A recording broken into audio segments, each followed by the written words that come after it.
गिबियावनो आङो बयनिसिमबो गोजोन हामलायनाय जासिहरबाय।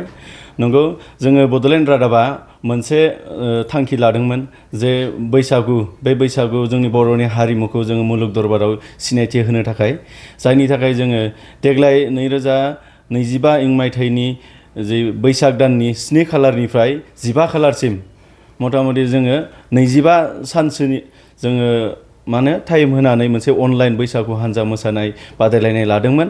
आरो बे बादायलायनायाव आसामनि खना खनला जेसेबां बर'फोर दङ बिनि गेजेराव गोबां जिल्लानिफ्राय बे बादायलायनाय हाबाफारियाव बाहागो लाहरदोंमोन।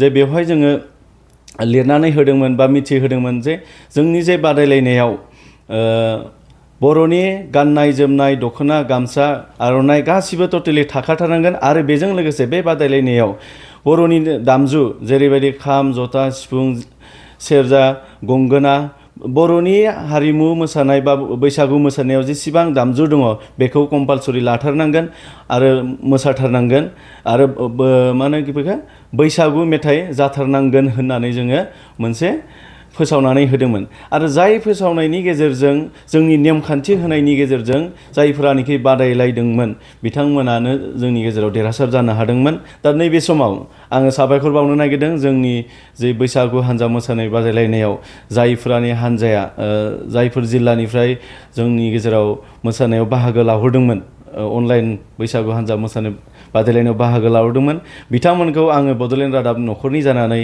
रोजा रोजा साबायखर बावहरो।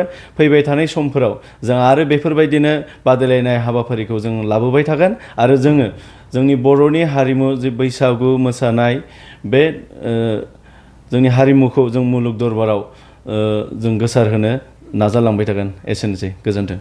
जोंनि बड'लेण्ड रादाबनि जा अनलाइन बैसागु हान्जा मोसानाय बादायलायनायाव बान्थाखौ मोननो हादोंमोन बा सेथि बान्थाखौ मोननो हादोंमोन गंगोना हारिमु हान्जा पानबारिनिफ्राय चिरां डिस्ट्रिक्टनि। आरो नैथि बान्थाखौ मोननो हादोंमोन सोरजि आर्ट एन्ड कालचार सेन्टार बिजनीनिफ्राय, बेबो चिरां जिल्लानिनोमोन। बेखिनियानो।